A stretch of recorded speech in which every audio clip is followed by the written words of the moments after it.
Welcome to Kenton Teaches. Enjoy the video.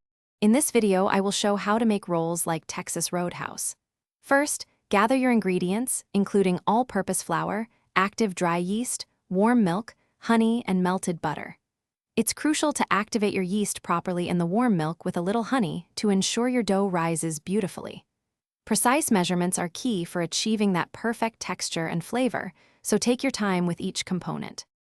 Once your ingredients are ready, combine the wet and dry components in a large mixing bowl. Mix until a shaggy dough forms, then turn it out onto a lightly floured surface. Knead the dough for about 5 to 7 minutes until it becomes smooth and elastic. After kneading, place the dough in a greased bowl, cover it, and let it rise in a warm place for approximately 1 hour or until it has doubled in size.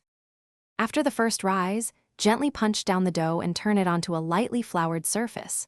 Roll the dough out to about 0.5-inch thickness.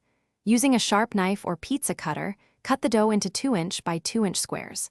Place these squares on a baking sheet lined with parchment paper, leaving a little space between each. Bake them in a preheated oven at 350 degrees Fahrenheit for 12 to 15 minutes until golden brown.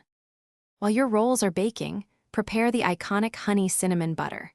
Simply combine softened butter with honey and a dash of cinnamon, then whip until light and fluffy.